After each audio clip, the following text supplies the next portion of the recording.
Bhaktinagar police station દ્વારા આગામી બકરી ઈદ તહેવારને લઈને શહેરમાં કાયદો અને વ્યવસ્થા જળવાઈ રહે તેમજ શાંતિપૂર્ણ માહોલમાં તહેવારની ઉજવણી થાય તે હેતુસર સંવેદનશીલ વિસ્તારોમાં ફૂટ પેટ્રોલિંગ કરવામાં આવ્યું હતું।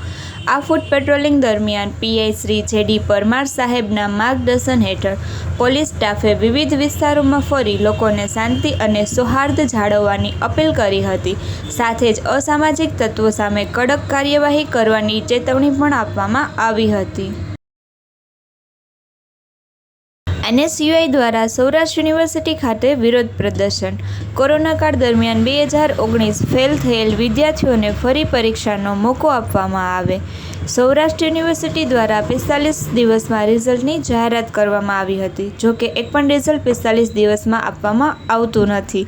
આ સહિતના અલગ અલગ મુદ્દે મોટી સંખ્યામાં એનએસયુઆઈના કાર્યકર્તાઓ યુનિવર્સિટી ખાતે એકઠા થયા। એનએસયુઆઈ દ્વારા ધરણા યોજી વિરોધ કરવામાં આવશે। પોસ્ટે ખૂનના ગુનામાં વધુ તપાસ દરમિયાન આરોપી મહેન્દ્રસિંહ રણજીતસિંહ જાડેજા નાઓ આરોપી યશપાલસિંહ રસિકસિંહ જાડેજા સાથે મળી જ્યારે ગુન્હો આચરેલ ત્યારે મરણ જનાર યુવરાજસિંહની મુમેન્ટ આરોપી પૃથ્વીરાજસિંહ હર્ષદસિંહ જાડેજા કે જે આરોપીઓના કાકાના દીકરા થાય છે તેના દ્વારા ટ્રેક કરી ઇન્સ્ટાગ્રામ દ્વારા આરોપીઓને સત્તા આપવામાં આવતી હતી, જેથી આરોપી પૃથ્વીરાજને ઉક્ત ગુન્હામાં અટક કરી વધુ તપાસ ચાલુ છે। આસામમાં યુસીસી બિલ મંજૂર કરનારું ત્રીજું રાજ્ય બન્યું। ઉત્તરાખંડ અને ગુજરાત બાદ હવે આસામમાં પણ લગ્ન, તલાક, લિવ-ઇન સંબંધ અને સંપત્તિના નિયમો માટે એક સરખો કાયદો લાગુ કરવામાં આવશે। મુખ્યમંત્રી હિમંતા બિસ્વા શર્માની સરકારે વિધાનસભા સત્રના અંતિમ દિવસે ભારે હોબાળા વચ્ચે આ બિલ પસાર કરાવ્યું હતું। દૂધસાગર ડેરી દ્વારા દૂધ ઉત્પાદકોના ખરીદ ભાવમાં વધારો। દૂધના ભાવમાં પ્રતિ કિલો ફેટે ₹25નો કર્યો વધારો। દૂધનો ખરીદ ભાવ પ્રતિ કિલો ફેટે 830થી વધારીને 855 કર્યો। દૂધસાગર ડેરી હવે ફેટની સાથે એનએસએફના પણ આપશે વધારાના પૈસા। ગુજરાતની તમામ ડેરીઓ દૂધ ઉત્પાદકોને ફેટ આધારે ચૂકવે છે પૈસા। દૂધના ખરીદ ભાવમાં વધારાથી પશુપાલકોને વાર્ષિક 100 કરોડનો ફાયદો। સુરતમાં આરોગ્ય મંત્રીના વિસ્તારમાં નકલી ઘી બનાવતી ફેક્ટરી ઝડપાઈ। કામરેજના નવાગામ ઉદ્યોગનગરમાં શંકાસ્પદ ઘી બનાવતી ફેક્ટરી પકડાઈ। એલસીબી અને ફૂડ વિભાગે આરાધ્યા માર્કેટિંગ એન્ડ ડેરી પ્રોડક્ટમાં પાડ્યા હતા દરોડા। પામ ઓઇલ અને વનસ્પતિ ઓઇલનું મિશ્રણ કરી નકલી ઘી બનાવતા હતા। અલગ અલગ સાઇઝના ડબ્બાઓ પેકિંગ કરી શંકાસ્પદ ઘીનું વેચાણ કરતા હતા।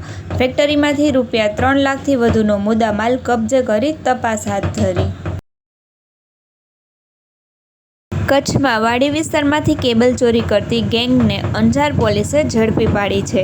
આરોપીએ અંજાર, દુબઈ, પદ્ધર વિસ્તારમાં વાડીઓમાં કેબલ ચોરી કરી હોવાનું ખુલ્યું છે।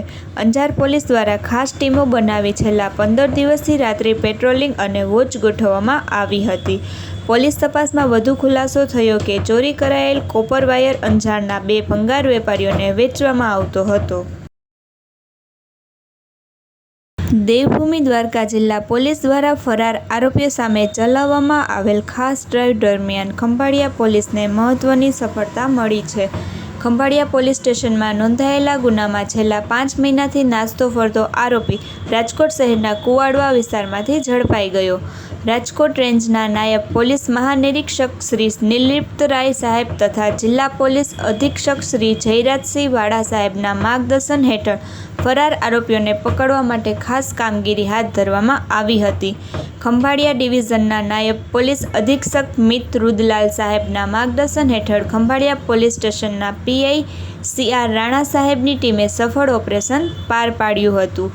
સર્વેલન્સ સ્ટાફને મળેલી બાતમીના આધારે આરોપી અરવિંદ ઉર્ફે કની પોલાભાઈ કાંજીય ઉંમર 28 રહેણાંક રાજકોટને કુવાડવા વિસ્તારમાંથી ઝડપી પાડવામાં આવ્યો હતો।